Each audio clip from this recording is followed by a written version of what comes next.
name is Leroy Blevins. Welcome to Mysteries and Histories. In this video here, what we're going to do is we're going to talk about something I found in the Patterson and Gimlin Bigfoot film. Now, Patterson and Gimlin was supposedly in Bluff Creek, California in October 20th, 1967. They filmed this famous Bigfoot walking across a creek bed. Well, when I was asked to do, an investigation into it and research on it, and when I got copies of the films, and when I say films, there was actually more than one film was shot there, but we'll go in more detail later on that one. Right now, we're just going to talk about the true location of Bob Gimlin. Now, when I found Bob Gimlin behind the brush as the Bigfoot walked, there's a lot of speculations came out, a lot of claims came out, and everything else like that, like it does in all my research, but they have to realize that facts is facts, and what can be seen is the real truth. Now, first thing we're going to pull up is these side-by-sides of one still frame with the Bigfoot's right foot up, and that's on the left side, and on the right side shows the Bigfoot's left foot up.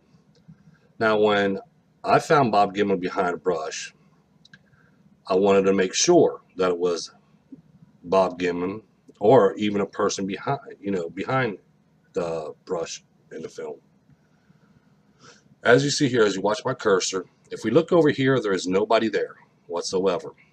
We can see there is no outlines of no faces, or nobody can actually be seen or anything else. But when the Bigfoot takes 2 steps past, in the film, we can see, if you know what you're looking for, you can see somebody standing up. Well, here is the next frame, a couple frames later. As you see here where the cursor is, we can see a man's face, and we can see his shoulder right here. And we can see the man's face right here. So we're going to see if we can zoom in a little bit more. As you see here, we can see a man's face, and we see his shoulder right here. Now we know there's a tree right here. The tree starts right here on this side, the same as it does over here. If we look at this, we see the tree going up here and right here. Now, like I said, when we look in this image right here, we don't see no one. Then, as the Bigfoot's walking, a few frames later, all of a sudden now we see a face, which this guy, like I said, you can see him stand up. Now, we're going to switch to this one, which is just basically a closer version where I zoomed in. And I'm pointing out again, as you see, there's nowhere, no face, no objects here or anything else, just the tree itself. Now, we see a man standing up right here. We see the shoulder right here. We see his body right here, torso right here. And then we see part of his hand right here. Now, I went ahead and tweaking and brighten some colors in the film, or in this frame here. And as you see, we can actually see the flesh tone of the man and his shirt more clear, more sharper. We can see the man's shoulder right here. He's got a blue shirt on, blue long sleeve shirt. See one hand here and partial hand right here. We see his nose, we see his eyes, we see his brow, we see his forehead, we see his hairline, we see even his hair right here. We see one of his cheeks right here, as same as on this side here. After I found this, I went ahead and I did side-by-side comparisons of Roger Patterson's face and Bob Gimlin. And as you see here, when we look at the close-up, bring it up, right here, same nose structure, same eye structure, and the eyebrow, and the eyes, and then he's got the crease right up through here, like in between his eyes right here. And we see it's got the same hairline. He has the same hairline as this guy.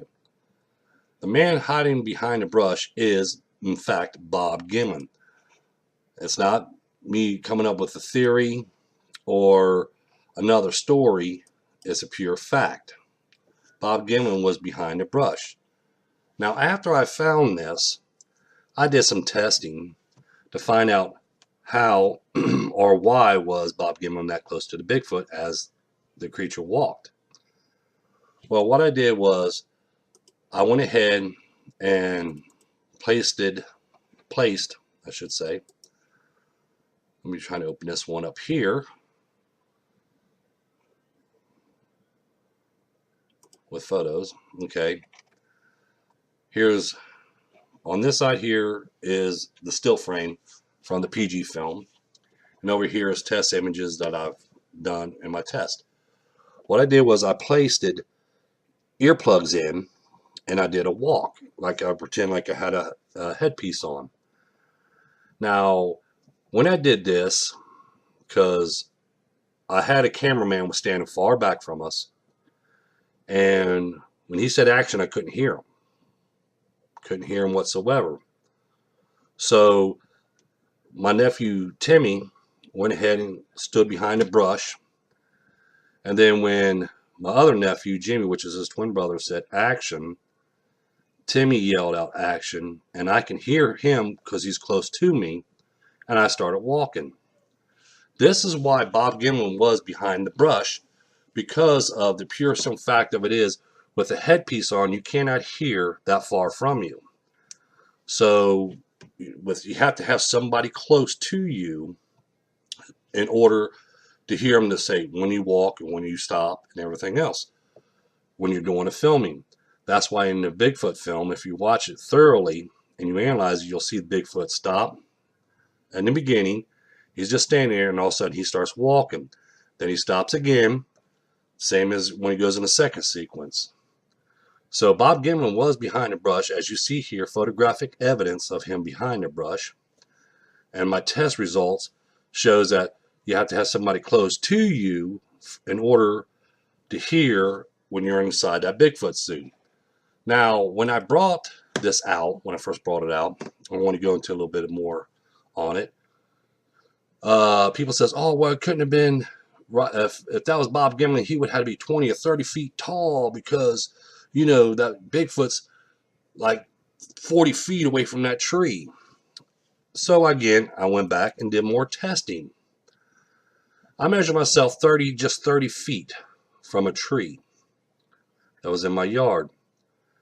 And then I measured from 5 feet from me to the tree. And then I went back into the film in this image here. And as you see, the Bigfoot was only approximately anywhere from 4 to 6 feet away from the tree. Not 40 feet, not 30 feet, not, 50, even 50 feet away from that tree. Okay? And we also have to realize that in this image, let me pull up, I'll just pull up this image right here. Hold on, right here. We also have to realize, yes, Bob Gimlin would be standing higher than the Bigfoot because this is a hillside. Watch my cursor because this is where the hillside starts and it goes up hillside. Bob Gimlin is standing on the hillside, which he's going to be taller than the Bigfoot as it walks by. So he's not actually, the Bigfoot is approximately about no more than 8 feet away from Bob Gimlin. So see, what gets me the most about when I did analyze, when I work on this film here, is no matter what you bring up, no matter what you find as evidence, there's always going to be somebody out there to try to disprove you. But they can say all they want. I have photographic evidence, as you see here. We can see Bob Gimlin behind the brush. Okay, that's a plain fact. The PG film was a hoax, and I could prove this. I got my book, which I'll show you right here. I have my complete research in this book right here called Patterson and Gimlin, Bigfoot Film 1967, which I showed this in there, and other evidence I collected, which I'm also going to make videos on. And Bob Gimlin was not on his horse at the time Roger Patterson was filming his Bigfoot. Actually, Bob Gimlin was standing behind the brush as the Bigfoot walked to let the person know inside the suit when to walk and when to stop. This is a fact. Thank you.